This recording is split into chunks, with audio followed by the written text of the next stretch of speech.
All right, all right. So, uh, yeah. So I want to welcome everybody to today's meeting. Uh, and I am a Millennium Fellow, where I doubled as the campus director. And so today we're going to be having like an application guide, right? How to write a winning essay, things to tips for people that want to apply for the campus director and whatnot.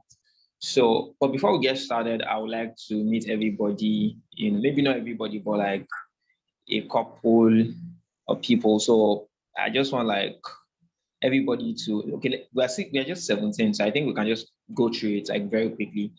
So my name is Praise Oguleka. I said that earlier. I'm a LAUTECH student and I'm into social impact, corporate leadership, personal development, nation building and transformation. Yeah, so that's what I do. So can I meet you? Where do I start from? Let me start from Excel. So Excel, can we meet you? So just tell us your name, tell us where you're joining from, right? Tell us, I mean, your school. You don't have to tell us your department, but you can tell us if you want to. Then you can tell us, just describe how you're feeling right now in one word. Just describe it. Maybe I understand that we are in the election period and everybody is some people some depending on the party that you're supporting, some people are happy, some people are sad, some people are praying, some people are nervous, some people are looking forward to what the outcome of the election is going to be, right? So I mean, maybe I should even start from there. Who do I call? So let me call Adi doing. Adi doing. Hi, Adi doing. How you doing? Can you hear me? I can hear you. Hello, how you doing? Can you hear me?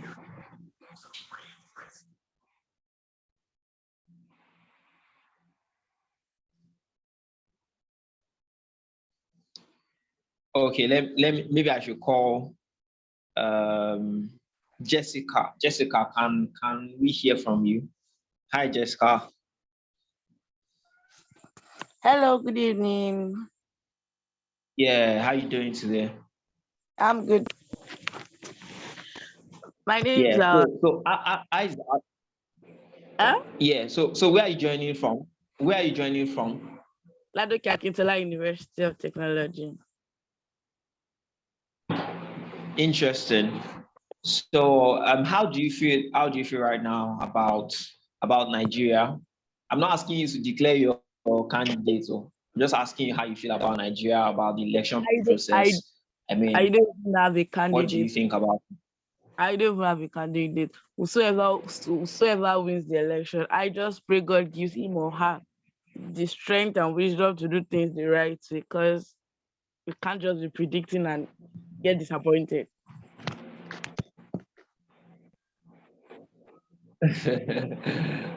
Okay. So Jessica says she doesn't even have a candidate. All right. That's fine. Let me call someone else. So yeah, Omolade, hi, how you doing?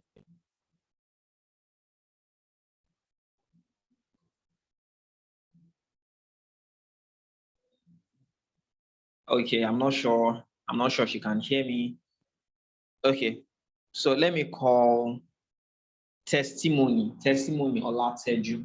Testimony, can you hear me?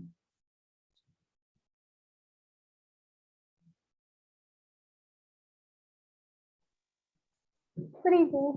I can hear you. Yeah. All right. So testimony, how you doing today? I'm fine, and you?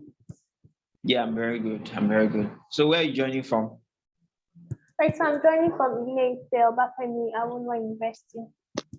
Wow. So we have somebody joining us from Obafemi University. That's interesting. So testimony, quick question. How do you feel about the election? Like, what do you think about it? I mean, it started yesterday and I don't I don't think it's going to even end today. So how do you feel about the process so far? Okay, process so far, the only thing I like about the election process so far is that like not much violence. At least from the little I know, the violence is not like on the high risk the way it used to be in the time past. So that's everywhere is peaceful. At least my area is peaceful. Then also it seems they're also trying to fight the region of elections. But to me, anyone, because I'm not actually voting, yeah, so anyone who goes as the Oh, previous person that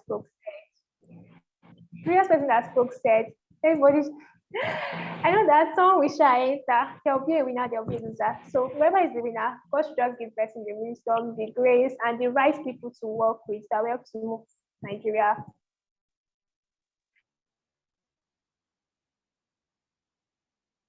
okay. That's good. Thank you very much. So thank you very much, everybody. I know that we're not here to talk about politics. However, I just wanted to hear from you. I feel like Nigeria is our nation, our dear country, and it concerns us whether we like it or not, right? So that's why I just decided to like hear from you and know how you've been involved in the in the process so far, right? So yes, once again, welcome everybody to today's session. We're going to be having the Millennium Fellowship application guide, right? I'm really excited to be doing this alongside you guys. Um, yeah, I will not be able to like take introductions because of time. I feel like we don't have more time, and I want us to be as economical as possible, right? So this is what I'm going to be doing. I know that many people have questions about Millennium Fellowship. In fact, there are people that sometimes when you're filling an application, you just have a question regarding a particular part, right? You just want to like, okay, this part, this is where I need clarity on, right? So I know that many of you have questions. So I'm not going to be doing the regular lecture thingy. So what I'm going to be doing is I'm going to like be going through the questions, and I'm going to be providing answers to them or share my thoughts on how best you can approach these questions, right? So yeah, just give me a minute. Just give me a minute.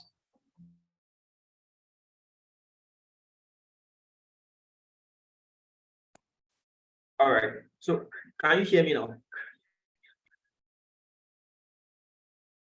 Hello. Can you see hear me? I can hear you. Loud and clear, sir. Hello. Can you hear me?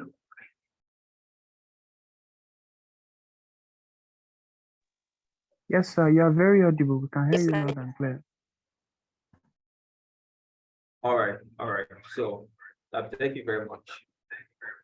So like I said, I I'm going to be as practical as possible because I feel that most of the time people, we just want to like get answers to certain questions and know how best like go about the question. Yeah, so just give me a minute. I'm just trying to get this done.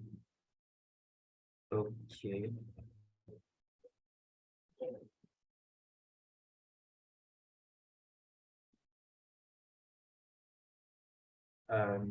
Just give me a minute.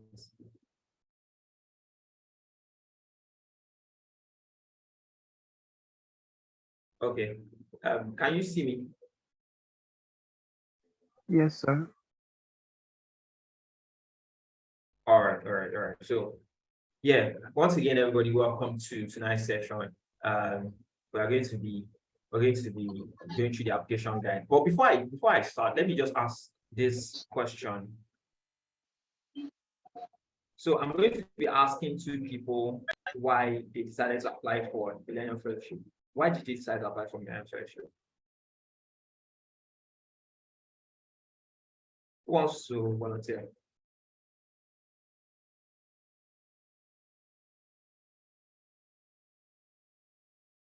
Paul, Ibitoye. Why did you decide to apply for Millennium Fellowship? Okay, Florian is here. Florian, let's have you. Why did you decide to apply for Millennium Fellowship? Yeah, good evening, everybody. Yeah, good then. Yes, my name is Florence Omotosho from Lautech. Interesting. The reason why I wanted to apply for Millennium, or the reason why I applied for Millennium Fellowship is because I see it as a platform to bring about social change, to impact my community, and then is an avenue to work with fellow millennium participants, and then majorly to bring about social development and then impact my society, basically. Awesome. Awesome. Thank you very much, Florence. Those are very valid points. Thank you. So I would like one more person to share why they decided to apply for Millennium Fellowship. Now I want a guy right now. So who wants to share why they decided to apply for Millennium Fellowship? My guys, don't fall my hand. Samuel.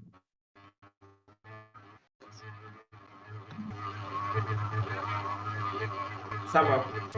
Good, good evening. Yeah, hi Samuel. I'm fine. Awesome. So let's hear from you.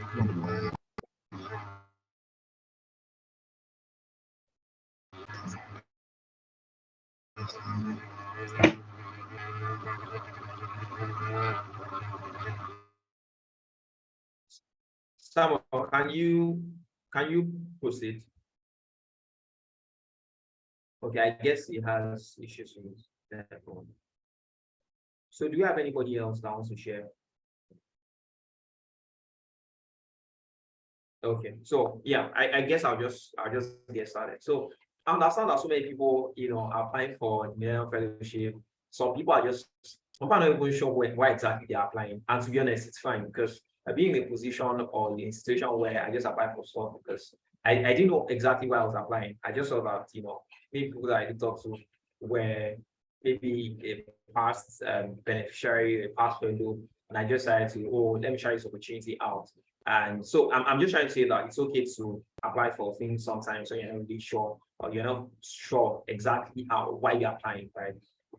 So however, I'm going to be telling you some of the reasons why I feel like Millennium Fellowship is going to do so much good. Now, I'm starting with this because I feel like if you don't get this thing right, you're not going to maximize the Millennium Fellowship. Now, the Millennium Fellowship is majorly about the SDGs, about social impact, right? If you're not really familiar with the SDGs, I want to check that out because everything that they are doing at the Millennium Fellowship is the SDGs. So, for example, you want to be familiar with SDGs, we have 17 SDGs, right? So you want to look out for SDGs that pique your interest and see how you can create a solution to address one of the problems related to one of those SDGs, right? So now let me share my own experience. I applied for Millennium Fellowship in 2021. No, 2019, thereabouts. But I think I did not finish application. However, in 2020, I applied again. And I was rejected, right? When I got rejection, I was very downcasted because it was something I really looked forward to. One thing about the Millennium Fellowship is that when you apply, maybe if you apply in February, like right now, that you're applying, you will not get a response until like August. And when you now wait for that amount of time, and in the end you get like a rejection, maybe you know how disheartening that can be. So that was how I felt. I felt very sad. I felt very disheartened. I felt very drained, to be honest. I wasn't really happy about it. However, what did I do differently? I decided to like reach out to people that were past players, people that were already like a part of the network, and help so that they could help with my application. And that's like the best way to approach rejections. Anytime you get rejections, try to reach out to people that have like been a part of it. In fact, these days I don't apply for things blindly. So because I realized that if you just apply, you just like waste a slot, right? So instead of you like reaching out to somebody that already applied and maybe allowing them to like guide you through the process, what we do most of the time is to just apply for it blind. You think that you're competent. No. And see, there's no what's it called? There's no level that you get to where you do not need the help of another person. So I'm saying that you're going to get, in fact, when you're done with school and you want to apply for like graduate school, if you're applying to study at Oxford, for example, your application has to be in a particular way. If you're applying to study at Harvard, your application has to be in a particular way. If you're applying to study at Yale, the application has to be in a particular, structured in a particular way. And guess what? If you're applying to Oxford, for example, and you're applying to a particular, to a particular, let me say, um, department or course, or a particular course, it has to be like there are rules to everything, right? So no matter whatever you're applying for, you need to like learn to like reach out to people, ask them how they did, how they went through the application, and most of the time it's best to do that earlier so that you could like review your application, right? So I applied in 2021, and when I reached out to somebody that already applied, that already gotten, the person told me, "Oh, why don't you apply for the role of the campus director?" And it felt very strange because as at then I was still like I was in 200 level, so it didn't make sense that I was applying to be a campus director in 200 level. So, but because of the kind of person, because I really had regard for the person, I decided to give it a shot. To be honest, I wasn't expecting to be a campus director.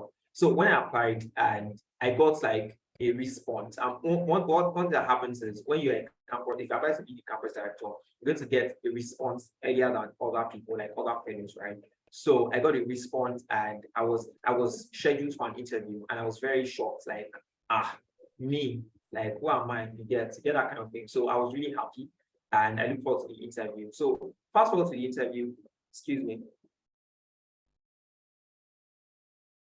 So fast forward to the interview day, I remember that I went to get my shirts, went to get my suit.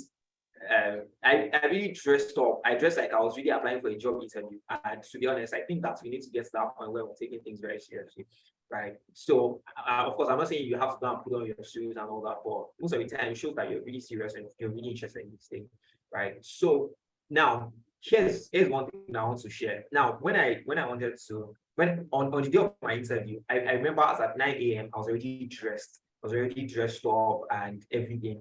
Until 9 a.m. I checked the link. I saw that nobody was on the call, and I was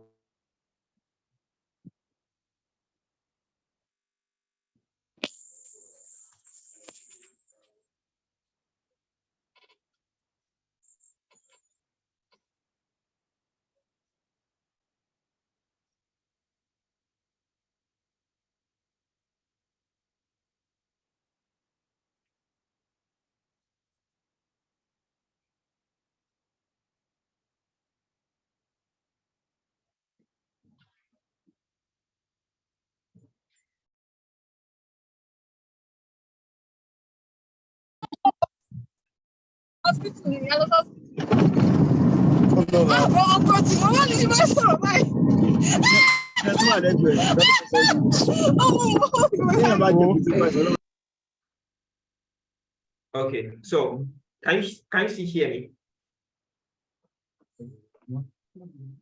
Hello? Yes, sir. We can hear you, sir. All right. Sorry about that. Please, can you mute yourself when you join a Zoom call? Try as much as possible to mute yourself, right? So yeah, I was sharing my experience. So I said that when I applied, I on the day of my interview, I was already set at like 9 a.m. or 8 a.m. I can't remember. I was already set. I was already prepared. I was very happy that I was going to be having an interview. I was already prepared and all that. Now, I realized that they did not join the call. And over time, one thing I've learned is like Westerners don't waste time. So when they say 10 a.m., it's 10 a.m. When they say 5 p.m., it is 5 p.m. In fact, when you apply for certain things, you see that if they say the application is going to close by 12 a.m., it is going to close exactly 12 a.m. And that's why anytime I'm applying for like an international application, I try as much as possible to, submit the application before the deadline. Because if you think that, maybe when it is like 12 a.m., they will now be thinking of closing the portal maybe by 1 a.m. or by 2. Nah, everything is scheduled, everything is already programmed, right? So most of the time you miss out on opportunities. I remember there was something I was applying for, it was like an international stuff, and I submitted 12:01 a.m. I was already done. I just clicked submit button and boom, they said the application already closed. I felt very terrible. Trust me, like I was so sad, like just 1 minute, and it was a very long application. So I'm just trying to say that as much as possible, try to like be timed with submit your applications early. In fact, most of the time when you're applying for stuff, they encourage early applications, right? Because what happens most of the time is that they would have reviewed, for example, every fellowship, every opportunity, they have a certain number of people that they intend on working with. So, for example, they intend on working with like 100 people, or getting like 100 people to attend an essential conference, for example. People that submit early, by the time, let's assume they start reviewing the applications and they already got like 70 solid applications. So people that submit very late, that means they will have to like pick 30 out of the rest, right? So I'm just trying to say this so that people, submit your applications fast. I know that this Nigerian mentality most of the time just want to submit, submit data like a day to the deadline. Yes. And when you do your work on your applications, you also have the opportunity to reach out to people that already like past fellows or past applicants or past beneficiaries, and ask them to like review application. This thing is very important, like very, very important, so that you could like point out things that you could work on, or things that you could tone down on for you. So that's about that. So yeah, my story, I said that 9 a.m. nobody joined the call. So one thing I realized is that when you're working with like international application, what happens is that our time zones are different, right? So I'm sure that you have seen things like GMT+1 and all of that. So most of the time, when you're in 9 a.m. in Nigeria, maybe in another country, they are 1 hour ahead, or they are 6 hours ahead, or they are 6 hours behind, that kind of thing. Do you get my point? So I realized that I had miscalculated. So I went to check. So if they write 9 a.m. GMT+1, for example, you might want to like check that out. It's different from Nigerian time. So I'm just saying this so that you would, in fact, even when you're applying for stuff, when they say 9 a.m. GMT+1, right, you want to check exactly. You don't have to like stress yourself to cram all of these things. Just type on Google, what is 9 a.m. GMT+1 in Nigerian time, right? And that's really going to be helpful for you. So like I said, I'm going to be very practical, because I feel like, I don't want to be sharing some slides and answering questions that might not be relevant to what you're looking out for. So I'm going to share my screen right now. Can anybody see my screen? Can you see my screen? No. I can't see your screen yet. Not yet. Okay.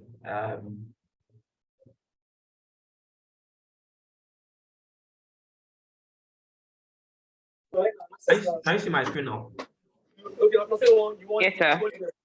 Yes, sir, I can see your screen. Yes. All right. So fantastic. So yeah, I'll just go through the questions and answer them or provide clarity. Is Go ahead. inside the room? Please mute your mics, please. All right. So yeah, let's go through the questions very quickly. Now, what's the name of your project? Now, if you are in this stage, it means that you already applied for like stage 1, and you have qualified for round 2 or stage 2, as case may be. Now, what's the name of your project? Now, the other time I talked about the fact that Millennium Fellowship is basically about social impact, right? And you solving problems regarding or related to the SDGs. SDGs, Sustainable Development Goals. Sustainable Development Goals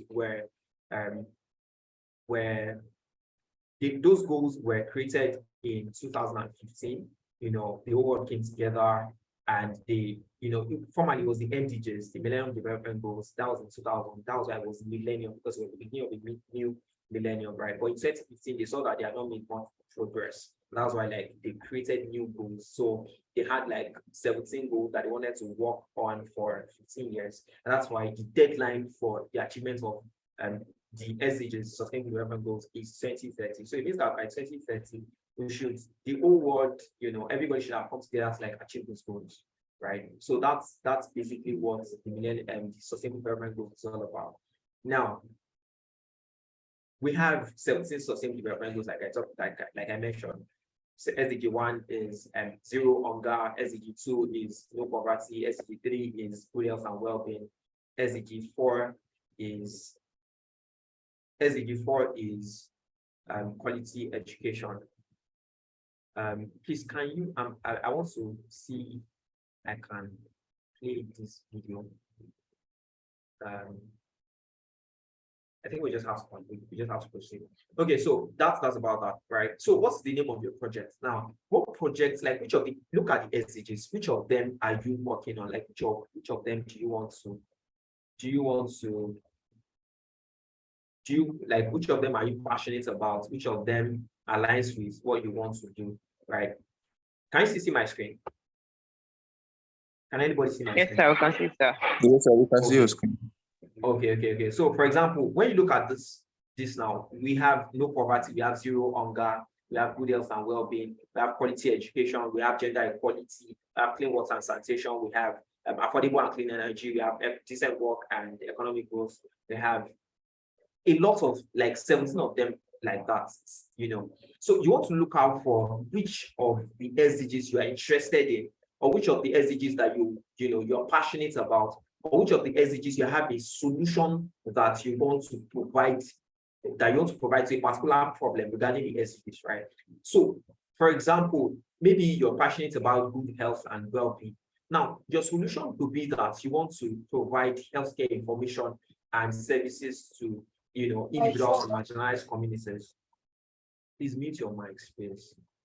All right. So maybe you want to provide, healthcare information and services to individuals and marginalized communities, right? That could be the solution that you're trying to profile, right? If you're interested in quality education, it could be that you want to help as many people in the slums to get access to quality education. Now look at what Sunil Okoya is doing. He's working on education actually. Well, what he does is quite different. And that's why when you're solving a problem, try as much as possible to bring like a blend of creativity. You can't keep solving problems with the same approach. Like you can't keep bringing about the same solution. For example, if GT Bank is solving problems the way First Bank is solving it, do you think that we need GT Bank in the first place? We don't. So I'm saying that there has to be something unique about your solution that you're offering, right? So as much as possible, you want to look out for things that you could do that would help you to solve your problem in a creative and in an innovative way, right? So now, for example, if you want to solve a problem like education now, Sunday Okoya, chess and slums, right? How many of us are familiar with chess and slums? How many of us are familiar with chess and slums? Oh yeah, I'm sure that a number of us are familiar with chess and slums. So now, awesome. So like it gets, it brings like young people together, and there's like a chess competition, and then some of them, it sponsors their education and all of that. So that's the approach that is using, right? Please, can we just give me a minute?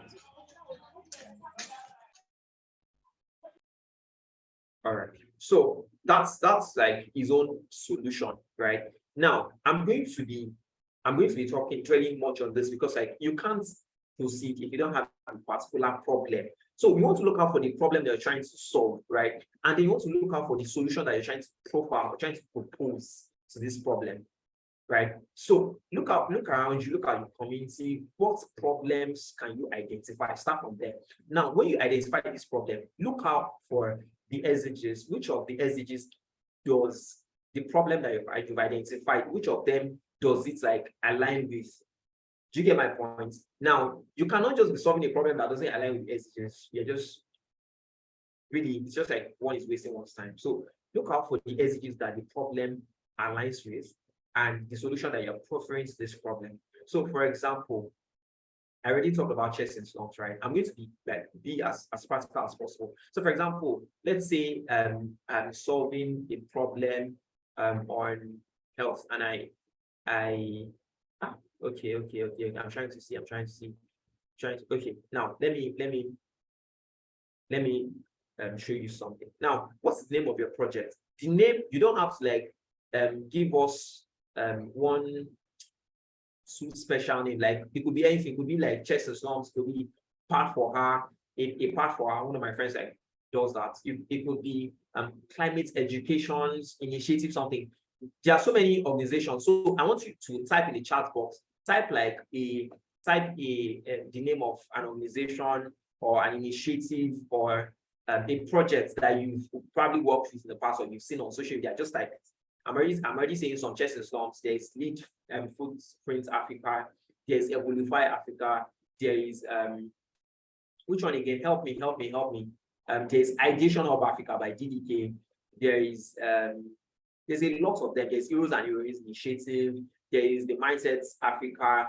There is Asido Foundation. How many of us are familiar with Asido Foundation? Mention like the different organizations or share you get. So I'm just trying to say that as much as possible. Now, when you're trying to like name your project, right, try as much as possible to look out for we shouldn't really dwell much on this, right? But I just want to like say something, right? For example, Lead Food Space Africa. Now, your name should also complete what you're trying to do, right? Lead Food Sprint, right? Another one is Chess and Storms. From the name, you can say that, oh, Chess and Storms is something like related to chess, and they are targeting people in hard-to-reach communities. Do you get my point? So it doesn't have to be something that special. And please try to be creative with your names. Like, use something fancy. Don't use maybe. Don't be religious, right? Don't be religious. Nobody cares whether you're a Christian or a Muslim. You don't want to be using names like Real Both Initiative or what else, or God is Good Initiative. All those mindsets, you want to discard them, right? Because they don't have a global appeal. There's something called cultural appropriateness. It means that what you're doing, your brand has to be able to like appeal to different cultures, right? And that's why you see that most brands that appeal to the world are brands that are not religiously biased, right? So yeah, that's about that. What stage is your project at? Now, it could be like a project that you've been working on, right? So if it's a project you've been working on, you want to talk about that, just like it's just like an option. You click that. If it's something that you hope to begin in August, you click that as well. You choose that as well. Now, briefly describe your project in an easy to understand way. Now, when it comes to this, as much as possible, they said in an easy to understand way. So you don't want to be ambiguous in your project description. Now, I'm going to be showing you something right now. Can you see my screen? Yes, sir. Yes, sir. Yes, sir. All right. So now, can Yes, you sir. now? All right. Thank you. So, comment. Trying to reduce it so that I can see it properly. Okay. Yeah. So you can see my screen, right? Yes, but I'm not sure we are seeing what you expect us to see. I can see what is the name of your project, what stage is your project at. That's what I can see. Seriously. Please, I'm coming.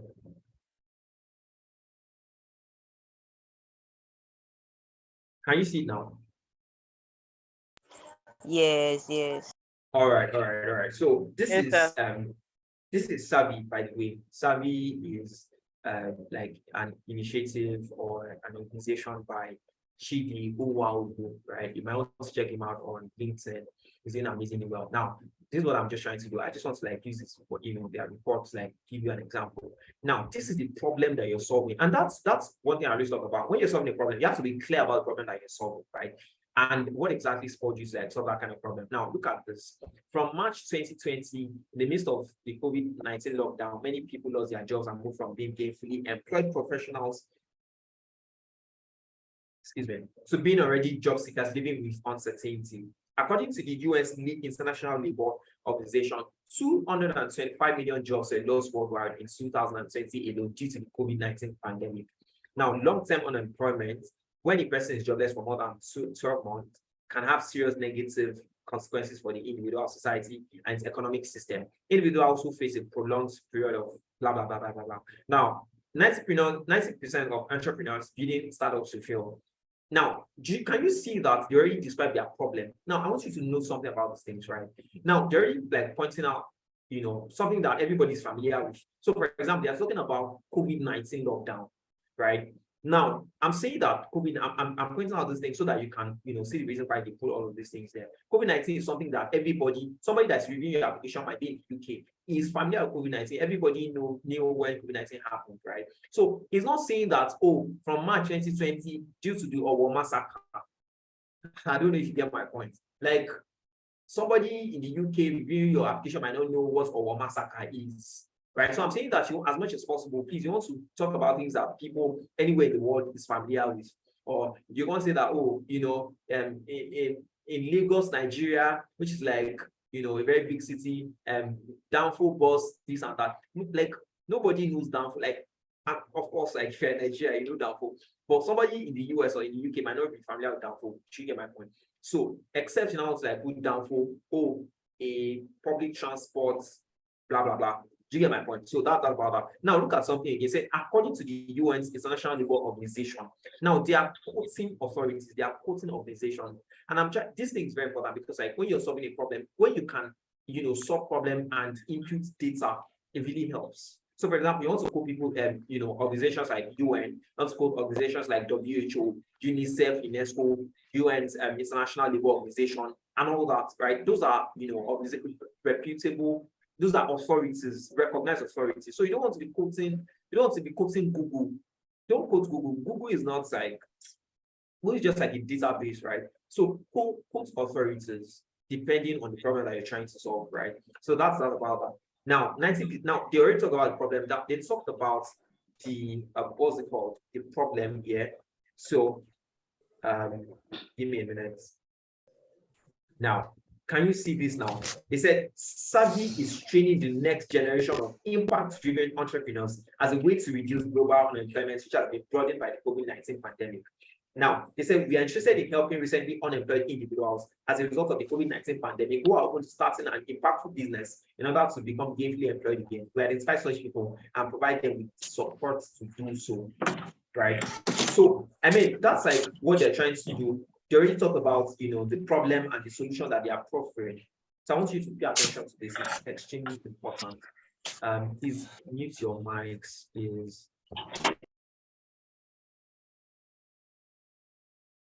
Okay. Can you hear me? Loud and clear, sir. All right.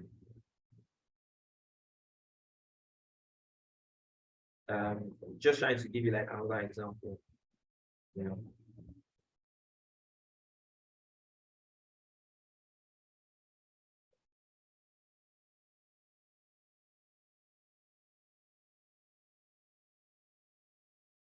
Can you see my screen? I'm already sharing something else. Can you see my screen? Yes, sir. Yes, sir, we can. All right. Okay, so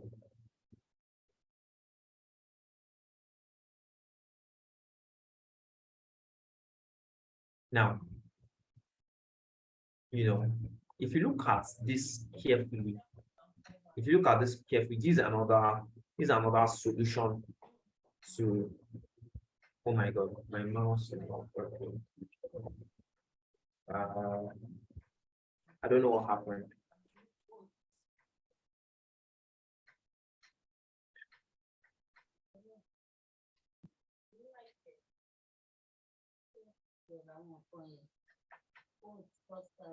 Give me a minute, please.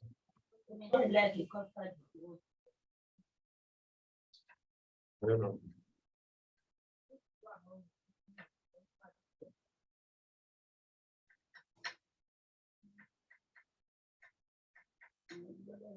Please, I'll be right back. Just give me a minute. I don't know.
Hi guys, I'm back now.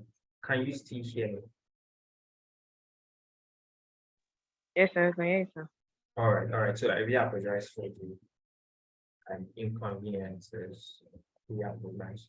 So I'll just continue now. Okay, so yeah.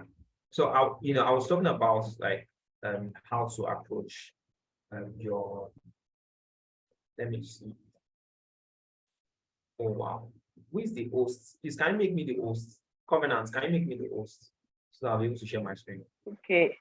How do I do that, sir? Yeah, just click my name, then you see something like make host. Yeah, go to participants, click my name. All right, sir. Yeah. Okay, so I was talking about, yeah, thanks. Okay. So I was talking about how that you need to be very intentional about how you solve how you state like your problem statements. Let me put it that way. Right. So can you see my screen now? Can you see my screen? Yes, sir. All right. So, okay, now look at this.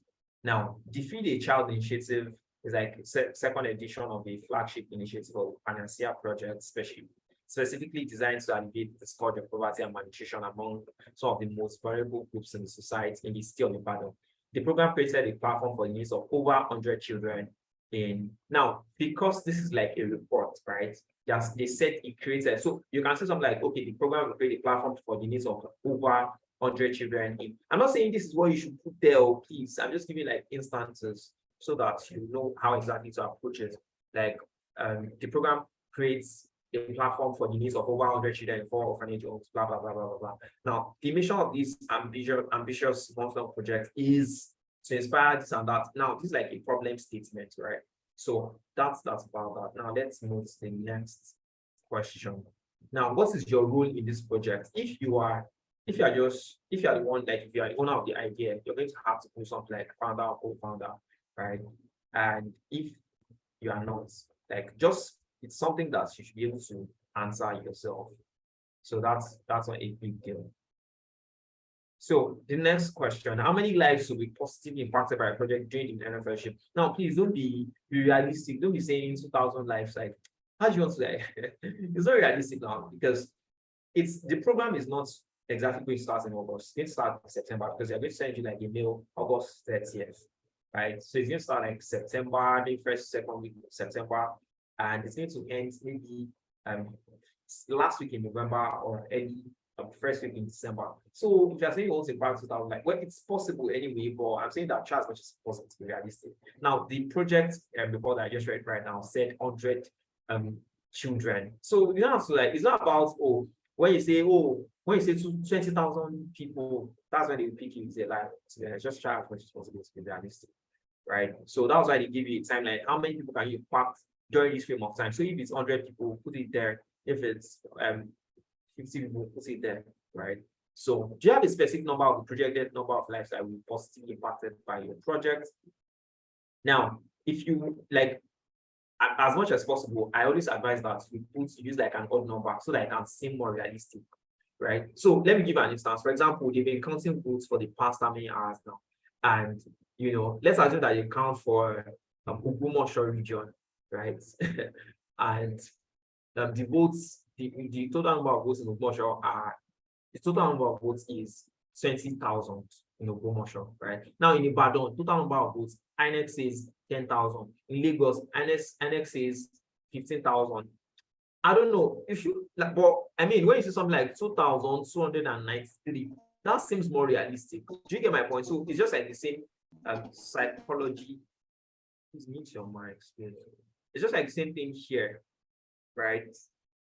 So I'm saying that use an odd number. So for example, the first one, if you have like how many lives will be positively impacted, they'll put something like 100 to 200, 200 to 300, 400 to 500. Put the range. Now, when you now speak maybe like 100 to 200, you can now do something like maybe 143, 159, just to make it seem realistic, which you get. And if it's 200, it's fine. There's no hard and fast to it. So how will you measure your impact during this 4 months? Now, about measuring impact, right? I'm going to be showing you. Can you see my screen? Yes, sir. Can you see my screen? Yes, we can. Yes. Okay. Awesome. So what can you see now? Like on my screen, what can you see right now? Like what are you seeing right Concept, methodology, and evaluation. No. Okay, let me share again. Can you see my screen now? What can you see now? It's the same thing, sir. Okay. Impact snapshot. Okay, awesome. So now here is, because when you're working on your projects, as much as possible, you want to have a measuring and an evaluation plan. How do you intend to measure the impact of your project, right? So look at something like this. Self-serving community size 8,552. Now, everybody, can you see what I was talking about? Can you see did he say, I don't know, it seems realistic, right? Because they're not saying, imagine if they put serving community size 10,000, participant rate 5,000, mentors with 1,000, funds raised $10,000, countries impacted 50. Do you know it's not going to seem very realistic? So as much as possible, use like an odd number and you get it. So this is like an impact snapshot. This is how they determine how they measure their own impact, right? So depending on your project, you want to look out for how you measure your own impact. Right? For example, maybe your project also has to do with training people. So how many participants were trained, right? How many people were reached? So maybe 153 people. We want to talk about that. Volunteers, how many volunteers were involved in the project or worked with you on the project? Maybe like 5 other people. So maybe number of volunteers 6. What's it called? Beneficiaries, number of beneficiaries 151. I'm just giving you an example. Funds raised. Now, of course, like you don't have to, because it's a global thing. So use it in, well, you can say that you want to raise, funds of about maybe $100. You don't have to be too, sure you get, you don't have to be too, what's it called? Unrealistic. You get, so maybe funds raised, you want to raise like $100, $150. Those ones seem very realistic, right? So if your project has to deal with, what's it called now? If you have to deal with maybe helping other people to work on projects or start a business, you want to do that as well. Those are just ways by which you can measure like your impact, right? Let me show you another example. Okay, I'm trying to share my screen again because right. So now, can you see my screen now? It's the same thing, sir. Okay, that's. Can you see something different?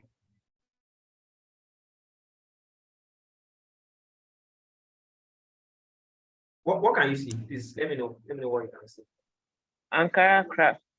Awesome. Yeah. It has changed again. It has changed. Yeah, you can see something like Ankara, right? Yes, Workshop, sorry. Yeah. It's been changing. Okay, impact, how well did we do? Yes, thank you so much. Thank you so much. So now, can you see, this is another method, right? So, for example, 98%. So maybe you might say something like, oh, maybe you got feedback from the volunteers, or you got feedback from the facilitators, or you got feedback from the maybe if you like do a workshop. Can you see? They said 90% rated the program organization as excellent, right? Now, for example, imagine if they said 100%, like, well, it's possible, but just look at that. Now, 85% of respondents rated the workshops as excellent. Now, how did they get to know these things, right? There was a feedback form. So could be that you want to create a feedback form to for your respondents, or sorry, for your beneficiaries, your your facilitators, your volunteers, right? So you might want to like create a big feedback form. Then, for example, if you are working on a project that has to deal with maybe secondary schools, maybe you visited like 5 secondary schools. Have you seen that most of the time you see something like, oh, for example, just tonight, I don't know if you're familiar with Heroes and Heroes Initiative. They said something like, oh, today is their fifth year anniversary. So they were saying something like they've been able to like cover 7 schools, seven universities, I think, right? And that's like a lot because it shows that they are making progress. So as much as possible, you want to look out for how you want to measure your impact or measure your progress, right? So that shows that you're really working on something that's realistic, right? So that's about that. Are we cleared? I'm going to still ask for questions for. Yes, sir. Sure, sir. All right. Thank you. So please choose one of the 17 sustainable development goals that your work most directly addresses. Now, can you see my screen? The sustainable development goals.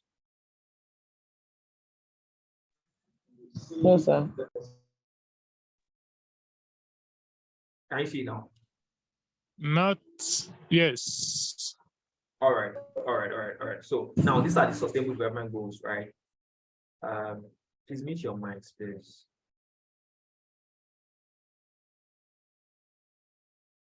So that we'll go fast about this. Okay, so now these are the sustainable development goals: no poverty, zero hunger, good health and well-being, quality education, gender equality. So look out for the ones that align with your interests or align with the solution that you're trying to profile, and just pick it, right? So that was why, as I said earlier, that sustainable development goals, you have to be like, it's extremely important, like extremely important. So that's about that. Let me move to the next question. So which of the 10 UN academic impact principles is most applicable to your work, right? There are like options there too. So look out for the ones that apply to your work, right? But most of the time, for example, you're working on something related to health there, or you're working on something related to, I think, gender equality or climate change. You might not really see one that aligns with or is applicable to your work, right? For example, we have something like addressing poverty. That one is there. You can easily like pick that. But if you're not working on poverty, you can pick something like sustainability. You can pick sustainability, right? Extremely important. So if there's none that really aligns with your work, you can pick sustainability, because as much as possible, your project has to be sustainable, right? Now, maybe I should share at this point things that you should try to include, or that could give you like an edge when you're applying. Now, as much as possible, you want to ensure that what you're doing is sustainable. Now, sustainable is innovative, is scalable.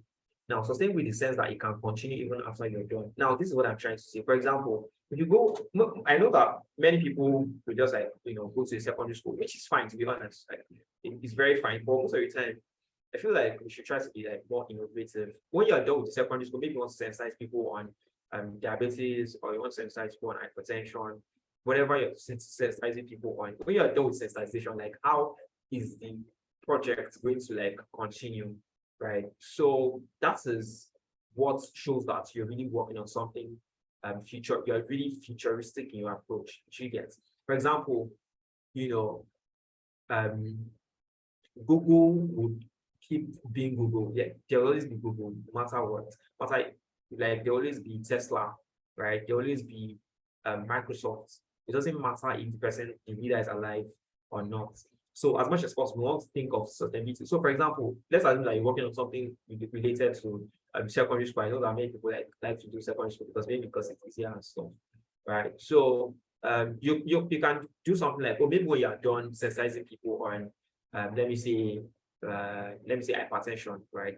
Now you can say that you create a club, right, in the secondary school, maybe like a health information club or a healthcare club, anything. Now that sounds more realistic. That sounds more sustainable. You get.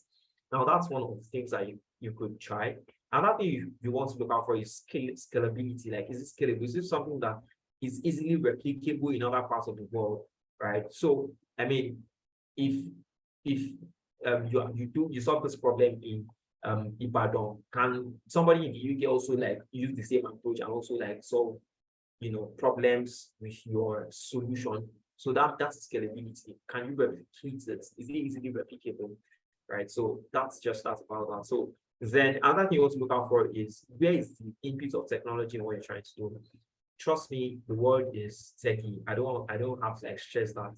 So as much as possible, where's the input of technology? So for example, I was reading through like some problems recently, like some problem statements, and I realized that there's a particular problem, right? And what the solution was they were trying to like provide mental health information using an app, right? And mental health services. Now that's different from us going to secondary schools or us doing like maybe like suicide awareness day, we go all around, that's like once in a year, right? That's going to like be location specific. So for example, we do that in Ibadan, like let's say just in Ibadan, right? But imagine people that develop an app and they are providing healthcare information and services. So for example, you have issues with your mental health, you're going through depression or anything at all, right?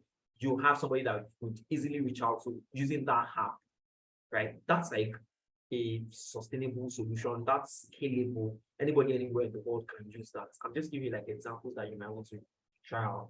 So that's about that. Now, let me go to the next question. Social entrepreneur Brian Stevenson has emphasized power of proximity, right? That you're close to people you're trying to help. As Stevenson shares, it's actually in proximity to okay, they'll get things that okay. So with this in mind, are you part of the community you're trying to help, or have you built meaningful relationships with community members? If this is not possible, please explain the research and preparatory work you have done to feel confident that you have understood or that you understand the complexities of the issues you're addressing. Now, this is very important because, for example, if you're solving a problem for people living in the southern part of Africa, and maybe you've never been to South Africa, and how you can't solve that problem well, because when it comes to like problem solving, there's something called design thinking, and in design thinking, they're going to teach you empathy, right? Empathy is you being able to see problems from the eyes of the, let me say, victims, right, or people that are plagued by such problems, right? So, for example, if somebody wants to solve poverty in Nigeria, right, the person has to come, even if the person is in Rome, the person has to come over to Nigeria to actually like see what poverty feels like. It's different from reading news on internet or going through videos. It's very different. You have to like emphasize, you have to listen to us, like, okay, these are the things that we're partnering with, and this is how best we like you to solve our problem. Now, let me give you an example. If you want to, if you're a fisherman, for example, want to catch a fish, you're not going to use Indomie as your hook, right? You're probably going to use something like maybe worm, right? Because it means that you're not solving problems based on your own perspective, solving problems based on the perspective of the consumers or the victims, right? In fact, for people that are into design, they always tell you that as much as possible, it's not about the designer, it's about people that you're designing for. So, for example, if you're designing for labor, what's it called, for APC, you have to put broom. If you're designing for, what's it called, Labour Party, Papa, Mama, and Kicking, right? So, I mean, I'm just trying to say that all of these things are important. You want to like, why they're asking this question is so that you can see whether you're connected to the people that you're solving like the problem for, right? So now, for example, if you have been in Ibadan, like you lived in Ibadan all your life, and you could see how, or maybe you lived in Lagos and you see how children were just always wondering, wandering all over the streets, sleeping under the bridge and all that, and then you're trying to like solve a problem because you feel like this push out actually these children should actually be in school, right? You can resonate better, and so because of that, you're able to like offer a better, a more a people-oriented solution or a more informed solution, right? So what you want to do here is just talk about, maybe like a story of yours, how you feel, how connected that highlight how you be connected to people that are trying to solve a problem for, right? So for example, maybe you're trying to solve a problem for people that people that have been plagued by, what can I use now? Unemployment and underemployment in Nigeria, right? Maybe when you finish school, you saw how that there was no job anywhere, and you said like it tasted from it, like that's like you carry your CVs all around and all that, right? You can resonate better. So you want to talk about maybe how you went through that process and what you did differently, and all that. They just want to see that you're connected with community that you're trying to solve a problem for. So that's about that. Now, fast forward to the end of the fellowship in December 2020. So if your local newspaper was summing up why your project mattered as it relates to UN goals, what would they say? The project in this case is the one, you did in prior to and during the fellowship. Now, like this is very simple. It's just like you're reporting a project. Major is still like about report, right? So for example, if the Guardian newspaper is going to carry a report like, how do you think they're going to say it, right? Now, that means they want you to start with the end in mind.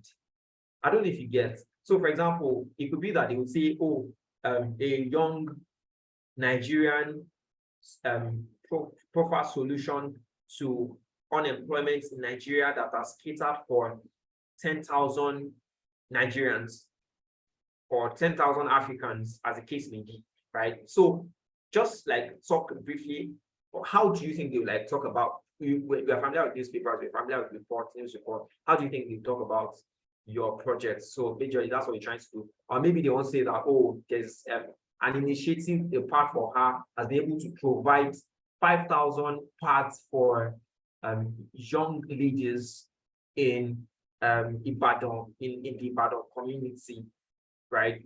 I mean, something like that. So that's basically that's about that. Now, are you able to commit 2 hours bi-weekly for the fellowship? Can you see my screen? Yes, sir. All right. Are you able to commit 2 hours bi-weekly for the fellowship session? Of course, yes. If you pick no, like why would you pick no now? I mean, that was why you what's it called? That was why you decided to apply in the first place. It definitely should be a yes. Now, given the global spread of coronavirus, we want to be prepared for the possibility that the fellowship will be entirely virtual once again this year. With this in mind, please share in detail how your proposed project may be affected if you are required to stay at home, and what changes you plan to make to achieve the goals you have set for your project. For example, could you deliver your project virtually? Do you need to set new goals? Is it ready to operate virtually? Now, I was talking the other time about technology, right? So as much as possible, see, there's nothing in the world that you're trying to do right now. You have to see how you can actually like do it virtually. To be honest, have you realized that even most of the international conferences now are hybrid, right? It means that you can join it virtually or physically, as the case may be, like depending on you, right? So, I mean, can your project operate virtually, right? If you cannot operate virtually, you might want to see how you want to, restructure it to be able to like, operate virtually. So, for example, if you want to like talk to sensitized secondary school students on a particular thing, right? Maybe climate change, right? Can you operate virtually? Can you do it virtually? Can you have like a fellowship that like brings, facilitators from even different parts of, even maybe like Africa, right? That talks about that would enlighten people on climate change for like a week. I'm already giving like project ideas, right?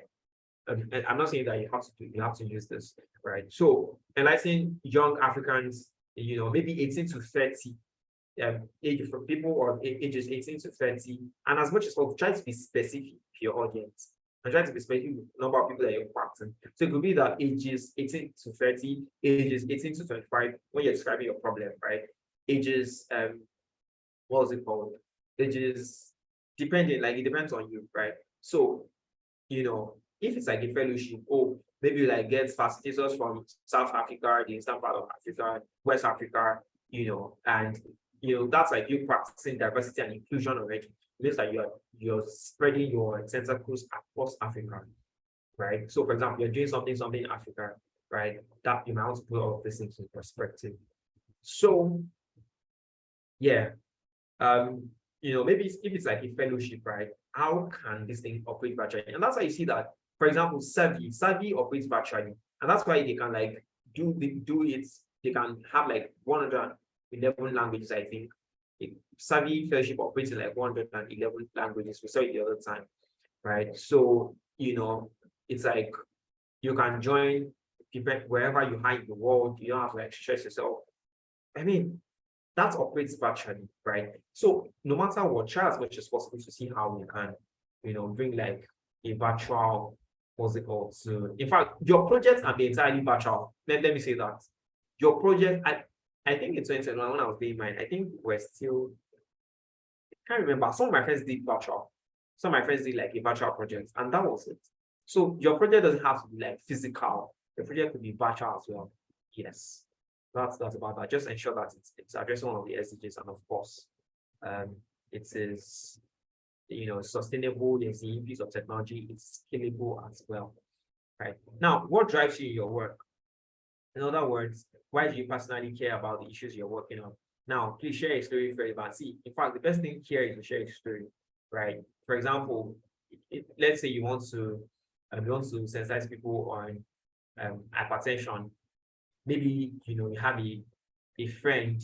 I know somebody that started a mental health organization because his friend died due to depression or like committed suicide or something. I can't remember, right? And that really struck him, and because of that, he decided to like start a what's it called? He started an initiative related to mental health together for the mental health of people, right? So I might share a story. Maybe you've been victimized by climate change before. Share a story.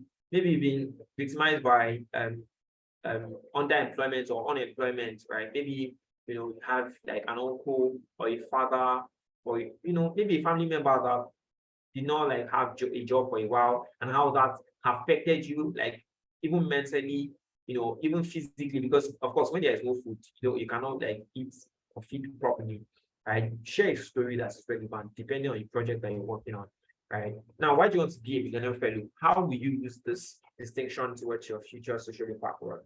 Of course, when I started with, the fact that everybody should like, a couple of people should share why they wanted to like be Millennium Fellows. So you want to think about why you want to be a Millennium Fellow. I could give you like examples. For example, you can say that you want to be a Millennium Fellow because you are interested in the robust network that you have access to, right? You have a wide network, a wide and diverse network of your change makers across the world, right? That's one thing that you get access to.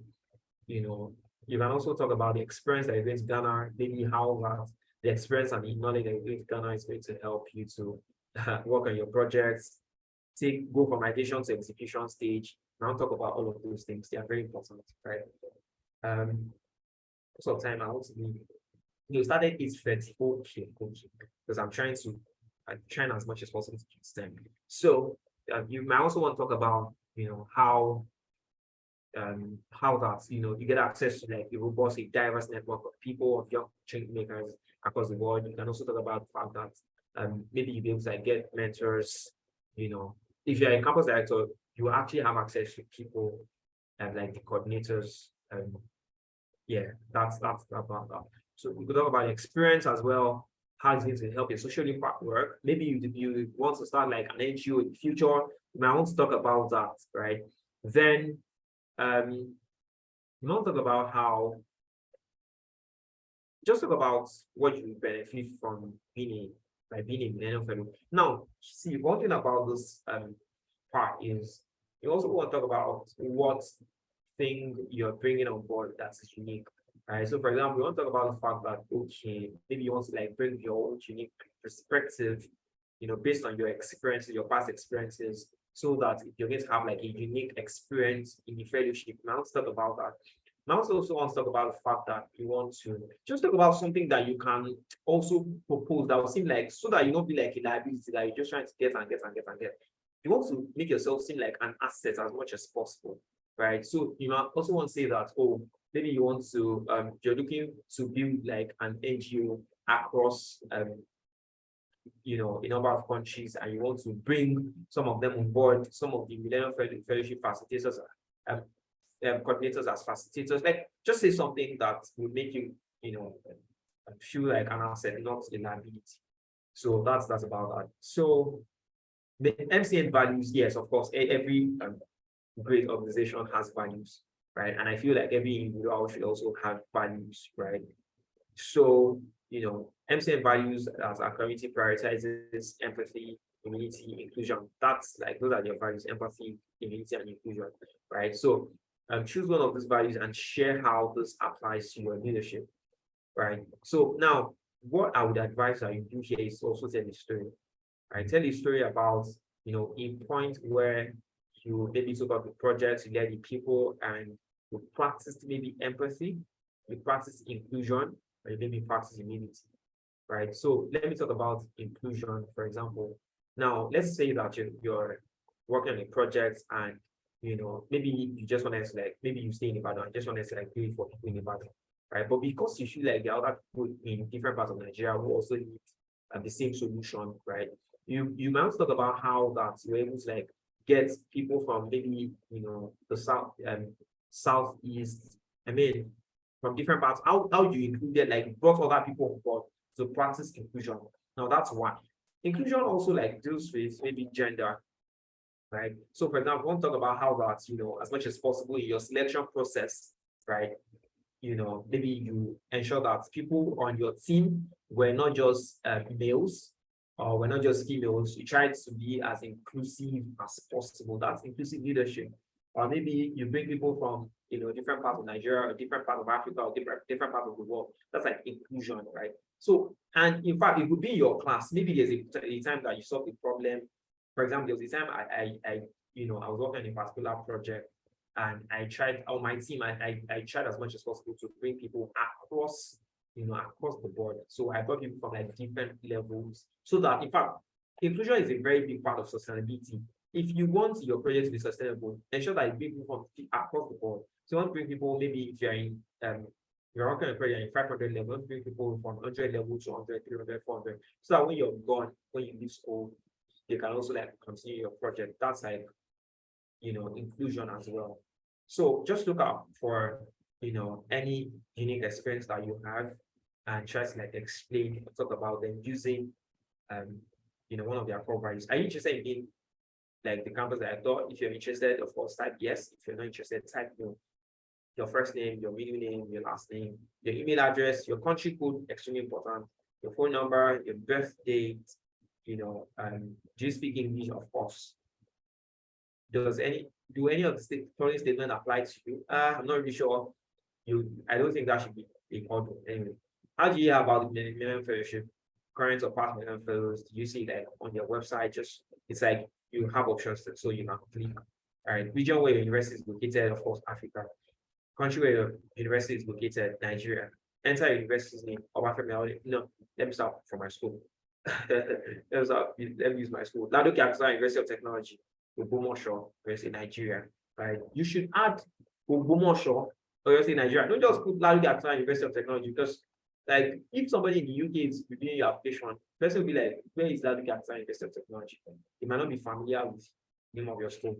Or you want to do something like University of Ibadan, Nigeria, right? It's a global thing. So yeah, enter your university's name, what college of your educational status in August, December 2022. Now, they're asking for this because they want to see if you still be in school, because actually these opportunities for undergraduates, if you still be in school within this frame of time. So if you will not be in school, well, I've seen people that applied before anyway. You can try your luck, but 3 is just really for undergraduates, right? Expected, or if you're still going to be in school, maybe you see maybe before August, and you still be around your school within. It's just are you going to be around? That's what they're trying to say. It's not really about educational systems. Expected graduation date. They won't see if you be in school. What's your latest grade? Don't see, oh, is this guy, is he doing academically fine? Is this lady doing well academically? So they won't see if because it's actually going to be quite demanding. What's your maximum grade? That's like your CGPA. Honorific. Are you a Mister? Are you a Miss? Are you a, depending on you, are you a Mrs.? Depending. References, first name. Now, a lot of people always have that challenge here. Now, your reference could be your lecturer, your reference could be your academic mentor. It could be, see, the most important thing about this reference is that you have somebody, the person that you're imputing would receive a mail, right? And they're going to ask persons like your details. I think maybe your school, who the person is to you, and maybe, I don't know, you should be like a very brief form. It's not something big, right? So get somebody that can do that for you. It could be like your academic mentor. In fact, the person might not necessarily be in your school, right? So it could be like your mentor that is already maybe doing their master's in a particular place. So, I mean, I understand that we're in the election period and many of us are not in school, right? So it could be your academic mentor. It doesn't have to be somebody, it doesn't have to be your lecturer. The what's it called? The summary is that person is going to like get a mail and it's going to like have to respond. So you want to also ensure that you don't want to put your daddy's name or your what's it called? Because like your dad might not be somebody that checks his mail regularly. So by the time they now send your what's it called to your dad, and your dad maybe checks like a week after the deadline, you see that that doesn't like that's not good enough, right? But that would not be nice. So your references, last name, job title, maybe like academic mentor. I always advise people like academic mentor, or like you should see like the options. Institution or organization name. Now, maybe your mentor has like an organization, you want to impute that. Maybe that was why they said institution or organization name, right? So it means that if the person is just like, if it's just within the educational or the school context, they will not have organization name, right? So maybe your institution, University of Ibadan, your organization name. Now, if you don't, maybe the person doesn't have like an initiative or an organization, you might also do like maybe where they currently work, right? So that's that about that. References, email address, relationship with you, that's that about that. Anything else you should know about your relationship with person? I don't think you should give this anything here. Then check this box to indicate that you've read and agreed to the terms of conditions. Of course, you should agree. I mean, why would you apply in the first place if you were not intending on agreeing? So then you sign your full name, just like sign it like it's not your normal signature, your full name, right? So that's not about that. So that's it. I've gone through the what's it called? Gone through the questions, and I would like to. I don't want to waste time actually. So that was so I spent like it's like 1 hour. Because I spent some minutes doing introductions and whatnot. So I want to like hear from you. Let me get feedback. What exactly do you need clarity on? Any other thing that you feel I need to address, please let me know. So yeah, let me hear from you. Hi, Praise. Good evening. All right. Hi, Omawade. Good evening. Hi, Jed. I'm fine, thank you. Thank you so much for taking our time to do this. I am so grateful. I think we all are. There are a couple of things you touched that I had questions about that I would have made mistakes with, but then I think you, especially this reference, it already was a border for me, but then you have clarified, it doesn't exactly have to be a lecturer, because I thought it had to be somebody that was maybe a lecturer in my department or something like that. But yes, I think I have enough clarity now, and you are very open to questions before the 28th, right? We can still come to your DM to ask questions. You can. You can. Okay, thank you so much. But I think so far you have done justice. I don't have questions right now, but if I do, I would make sure to relay them to you. Thank you for doing this. So grateful. Thank you so much. Thank you very much, Omolade. I'm happy I was able Hello? to help. Hi, Praise. Yeah, hi. Hello. Okay, who should I call? Okay, let's start from Gloria. Gloria, yes. Hi, Gloria, how you doing? Okay. Hi, Praise. Thank you very much for doing this. I'm fine. I have a question. Thank you for clarifying the reference part. Like someone even told me that I should meet a prof instead of a doctor. Like It doesn't have to Yeah. be that. So I have a question. Okay. So, do we really need to write something very, very long for all the sessions? Someone was like, I should write at least 500 words. I'm just like, that's really stressful. I don't know. I know, right? Okay, so well, let me answer that question. Now, this is what I feel. Now you don't have to write 500 words because I mean if you're writing 500 words, I mean that's a lot of work to be honest, and you don't have time, right? So you don't have to write 500 words. What you want to do is, for example, when you look at the boxes, you see something like maybe slash 500. You're sure going to see something like doesn't talk about the total number of words that they want. In fact, most applications, they don't even ask you to write 500 words again. Most of the time, they ask you for characters, right? And 500 characters could just like accommodate maybe like 50 to 80 words. So it means that every application, they don't even have time to go through 500 words. I mean, imagine the stress on the reviewers as well. So I don't believe in that. I feel like if you have like 500 words, maybe like if there are some questions that you need to actually touch well, right? So like maybe when you're describing your problem, you don't have to like describe your problem in 500 words, 100 words, 150 max, you are fine. That's what I feel. So I don't feel you have Wow. to I don't feel you have to do too much. Really. Thank you very much. I have one more question. What Yeah, about, please. sorry, what about the It's fine. newspaper? Oh, so I've forgotten how they structure the question. Okay. Okay, we're asked to write an article. Like, how many words should we write? Okay. So about that, you don't have to write too much. I mean, they're just asking you for like a report. How would you report like how would a newspaper, for example, report? They're not asking you for maybe the whole content of the reports, right? So for example, I say something like, oh, maybe they will say a student at Federal University of Technology, Akure, is currently solving unemployment problems in Nigeria using um Employify app, that has catered for 100 students in the southern part of Nigeria. So, like, do you get my point? So it's not something very, very Yes, I big. do. Do you get? Just talk about, like what you're stressing, stress the problem you're solving, stress the solution. That's why I talk about like unemployment, stress the solution, maybe like you have an app that you're developing, stress how much impact you've been able to make, maybe like 100 students or maybe 200 students or 200 beneficiaries as the case may be. And maybe you can also maybe talk about the timeline, right? Maybe you started in like 3 months and you're able to achieve that. So that's basically it. It doesn't have to be something serious. Okay, thank you very much. One last question, please. Okay, yeah. Okay, first, I found it very difficult to come up with a name for the project.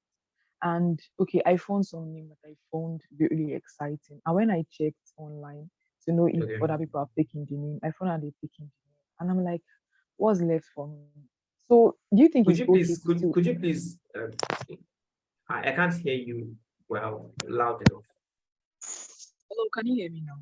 Yeah, okay. I can. Okay.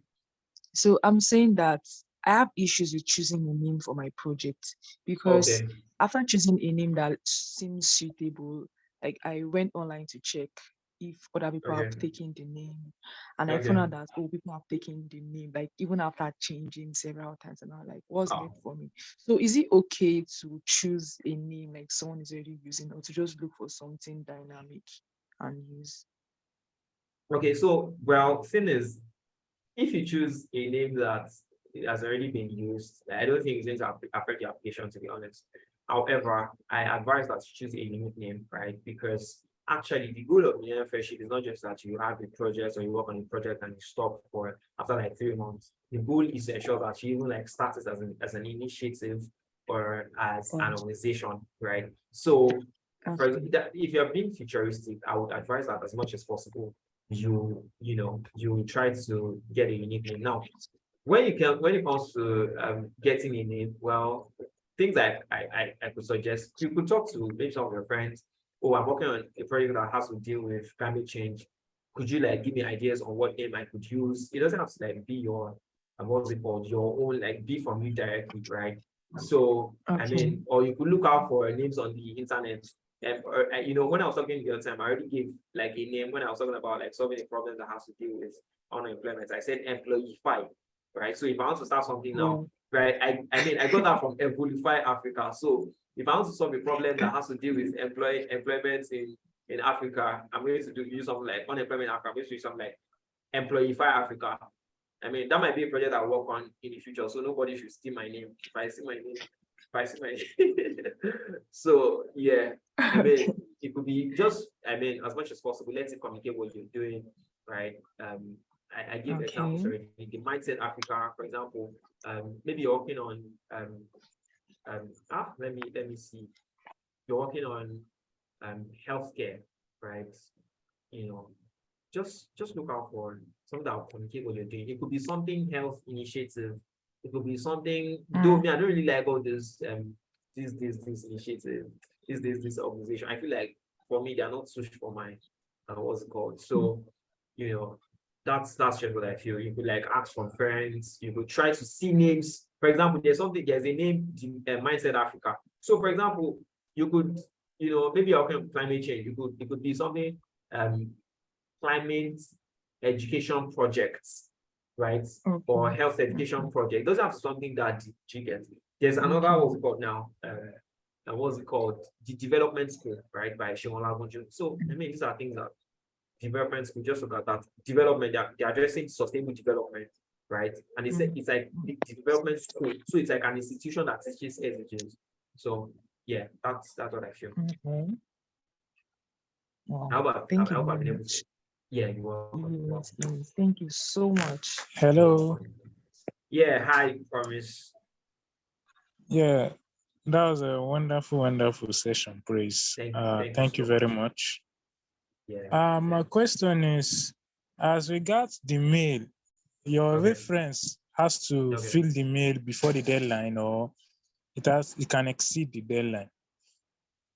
Thing is, you're going to get the mail of the person that you're trying to use, right? So, for example, you have an academic mentor, a mentor, maybe like a career mentor, get the mail of the person, reach out to the person, sir, please, I'm trying to I'm working on an application form and I need your mail. I want to use you as my referee or as my G-get. I hope you don't mind, she gets. And then when you get the, what's it called, then you're going to like impute the mail of the person, right? It is now later that MCN, when they start reviewing applications, they're not going to send a mail to your what's it called, to your referee. So I think most of the time it's like a form, right? So they just ask the person to like fill or click a link.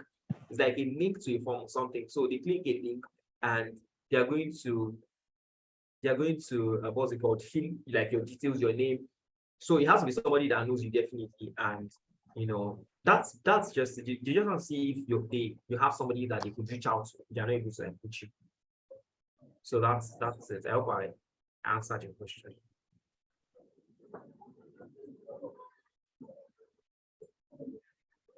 Hi, Promise. Oh, okay. Let's move to the next person. Florence, Florence, you can unmute your mic. Yeah, good evening, sir. Good evening, Florence. Thank you so much for the session. Yeah, the last person already asked my question, but I just have one more. Okay. I want to know what's the duration between when we input the referee's email and when they will mail the person. Is it a space of a month or a space of 2 days, so that we'll know to prepare the person ahead? Like, what's the duration of the time, the period they will mail the person? Okay. So the thing is, I'm not I'm not really the one to decide that. Millennium Fellowship needs to decide that.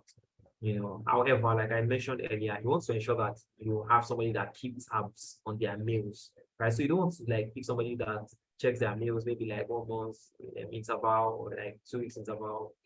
Ensure that the person like keeps tabs on their mails, right? So I'm not really sure about duration. However, I think that it's not really like from the deadline. I mean the major deadline. So I think the deadline for this one is February 28th. So like maybe in the space of maybe 5 days or 1 week, depending on when they start reviewing the applications, that's when they're going to get the mail. So I can't really say exactly when they're going to get the mail. I hope I answered your question. Yeah, thank you, sir. Yeah, you're welcome. Excel. Hello, sir. Good evening, sir. Good evening. How you doing? I'm fine. Thank you. Thank you so much for the teaching. I mean, you made my night already. Oh, I don't thank know you so what to much. say. Thank you. Yeah, thank you. It's Thank a you. pleasure. Yes, on to my question. I think you actually mentioned something regarding it at the beginning of the teaching, but I just need some clarification on it still. Okay.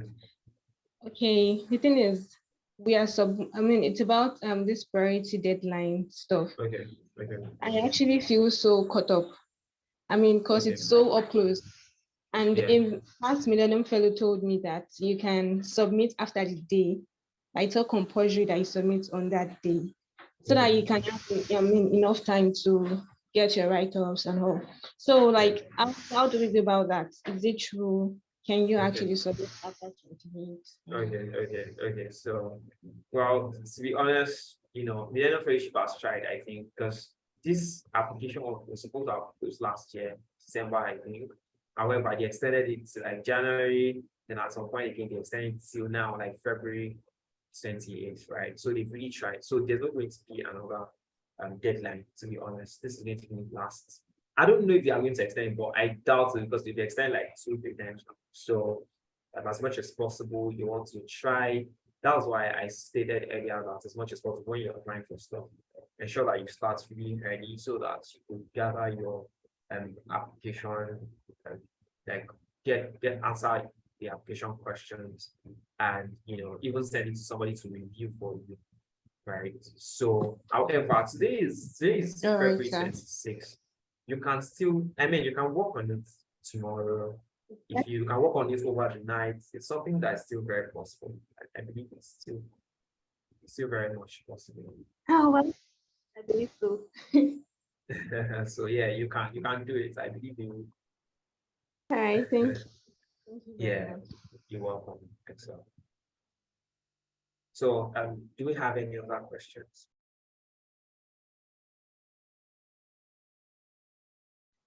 Do we have anybody who has any other questions?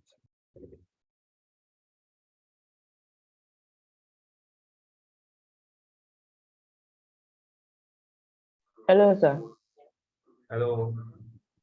Okay, sir. My question is, can the referee, like the person that write the reference letter, can it be a past fellow, or must it be somebody that is the academic mentor, lecturer or something?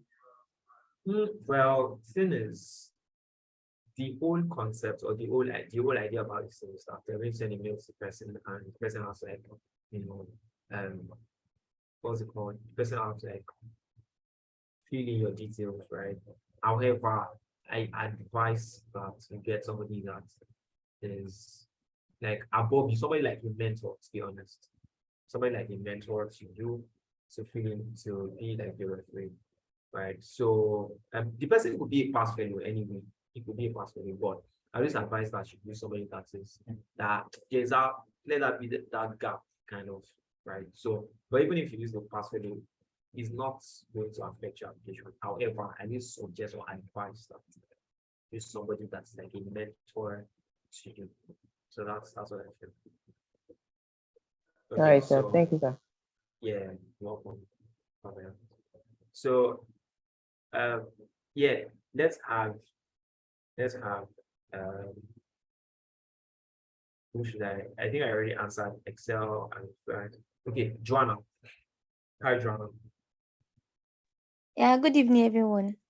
I don't Yeah. really have a question. I just want to thank you, Praise, for the lightning section. Like, I'm not the only one in this, so it's quite relieving. So thank you very much. Wow, I'm really glad. I'm really glad I'm doing this. To be honest, it was quite challenging because I had some things I was also trying to do, but like it's always a pleasure doing this. So yeah, you're welcome. You're welcome.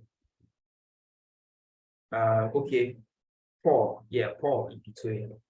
Paul, let's have it.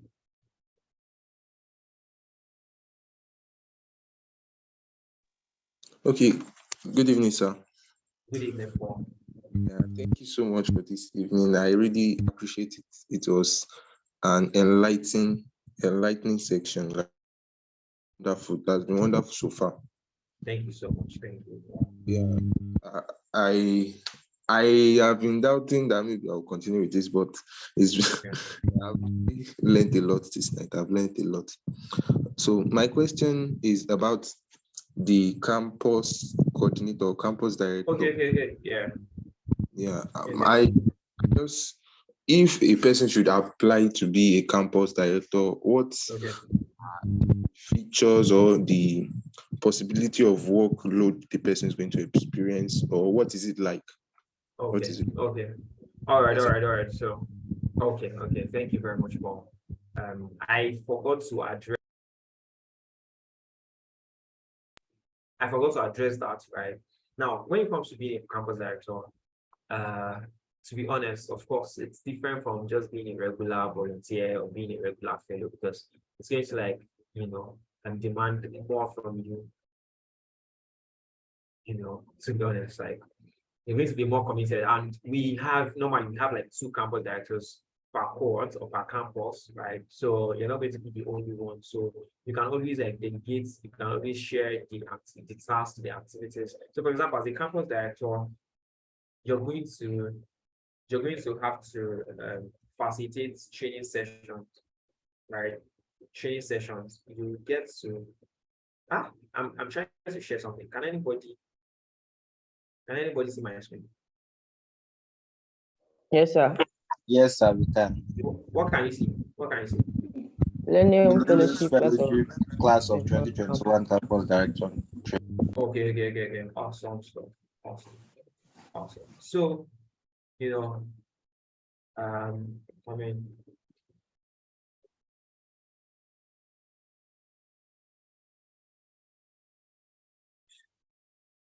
sorry. Okay, you can see my screen now, yeah? Yes. Awesome. Agenda, Now, introductions. I know. Exactly. So I think this would really like address your questions, right? So just give me a minute. Just trying to. Okay. So now introduce yourself. This was like a training, about the Millennium Fellowship. Now, can you see something? Timeline. August 2021 concludes first week of December. I said something like this, right? I said something like this. Structure. Each campus will be led by 2 campus directors. You are one of them. I was a campus director. So we serve as the main point of contact between MCN and the Millennium Fellowship campus. So we're going to be having, week meetings with the Millennium Fellowship coordinators at some point. So they're going to be there's something called campus director check-in. So majorly what they do is that they want to check on your progress, like how far what's the progress like on your campus, have you done your training sessions, and what challenges do you have? How can they help you to achieve your goals faster, right? And more easily. So that's majorly it. Then they're also going to be sending you like a file that will have at the beginning of training. The thing is, if you're a campus director, you'll be they'll reach out to you before other people, like before other fellows, they're going to reach out to you way before, maybe like 2 weeks before. So for example, one thing I realized, if you apply to be the campus director and you are scheduled for an interview, once you are scheduled for an interview, they're going to reach out to you maybe, I think, first week in August. Once you're scheduled for an interview, see, even if you don't eventually be the campus director, you are definitely a fellow already. Like, it means that your application is valid, because for them to have even considered scheduling for an interview, it means that they found your application to be valid. You get my point? So I just wanted to say that. So 2 campus directors, like I said, you're going to be sharing you're going to facilitate training sessions and all that. Now, as a campus director, you also ensure that like all the people on your team or in your cohorts fulfill the program's graduation requirements. So for example, there are certain webinars that you have to attend. Like I think global webinars, they call them global webinars, right? Then you also have to attend like 5 out of 6 training sessions, right? Like everybody here, in fact, I'm happy. So fellowship main component, training sessions, we have 6 training sessions, right? And you can do that virtually or physically, depending on your audience and depending on like the season in your school. For example, if it's like during a break, you might want to like consider virtual, right? And sometimes some of your fellows might be doing their IT or might be in another, part of. Sure, you get my point. So you might want to consider virtual. Sometimes you want to be maybe like do some physical, and then some virtual. So projects, once you ensure that everybody works on a project. Now there are three types of projects. We have group projects, we have campus projects, and we have individual projects. Now, individual projects, everybody, when you're applying like as an individual most of the time. So you have your project, you have your project, you have your projects, and that person, like Paul has his project, Covenant has a project, Excel has a project, right? So, but most of the time, people switch to, by the time you are, maybe everybody's now selected, your campus directors can now say, oh, which one is going to be easier for us? Because when you're doing like an individual project, right? It means that everybody's going to have to cater for their own volunteers. Everybody's going to have to cater for their own funding. Everybody's going to have to cater for time. So it means that you're spending like time in different, like 16, if you are 30, in our course, we're 30, in like 30 different places. So 4 hours for this project, 24 hours for this project. I mean, it takes time. And you have just like two and a half months, right? So an individual project, you can change your project as a campus director. You can change your project from individual project. Of course, you have to seek the content of your fellows, right? You can change from individual project to what's it called? To a group project. A group project is, for example, if all of you are working on healthcare, like you can say that, oh, maybe 5 of your fellows are working on healthcare.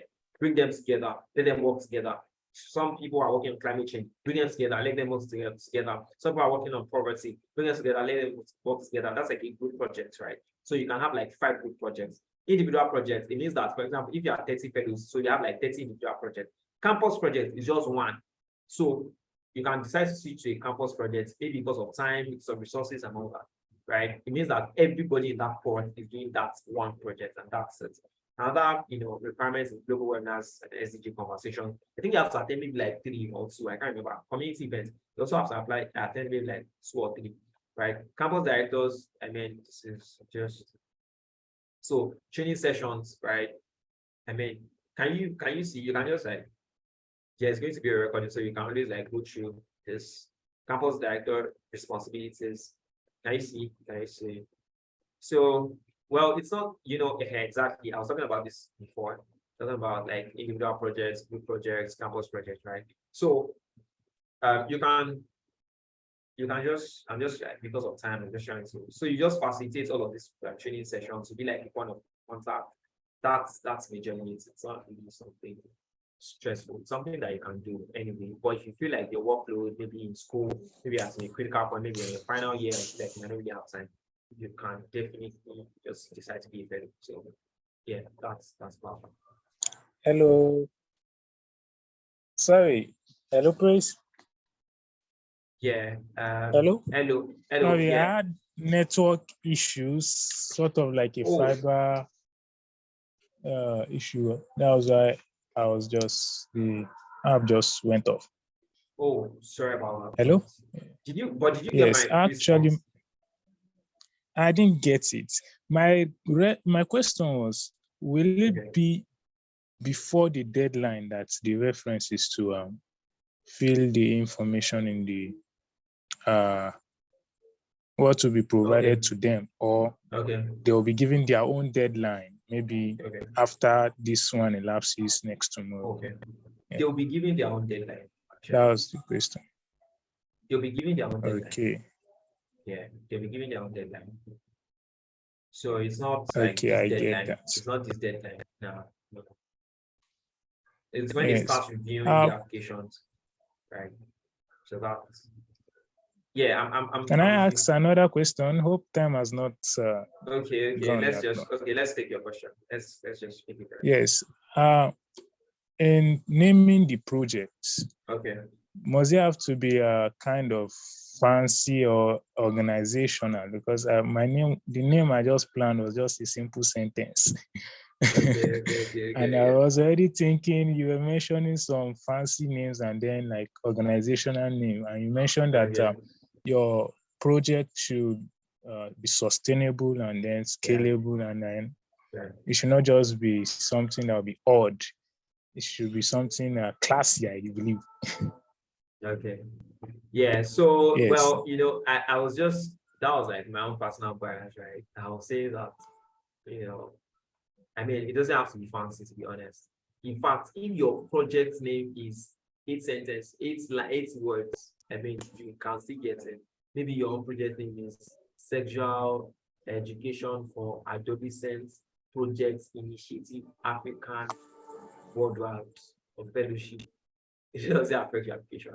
However, I mean, I feel like, I was talking about cultural appropriateness. I feel your project name should actually communicate. Let's just ensure that it communicates what you're trying to do, to be honest. Look at Millennium Fellowship. It's just Millennium Fellowship. Millennium in the sense that they're solving like SDGs, and fellowship because it's like a fellowship. So that's it. That's it. Yes, thank you very much. You're welcome. You're welcome. So will this slide be available to us? Which one? Okay, the slides you were just going through, like all of the slides you used. I mean, I couldn't really get most of them. Well, I'm not supposed to. I can't guarantee that. Okay, sir. I'm not sure. I'll think about it. Okay, but I can definitely share the report. Right? Okay, we really appreciate it, I'll sir. share. Yeah, there's no problem. I'll share. There's no problem. Okay, sir. Yeah. So thank you very much. Thank you for this. Yeah. So do we have any other questions?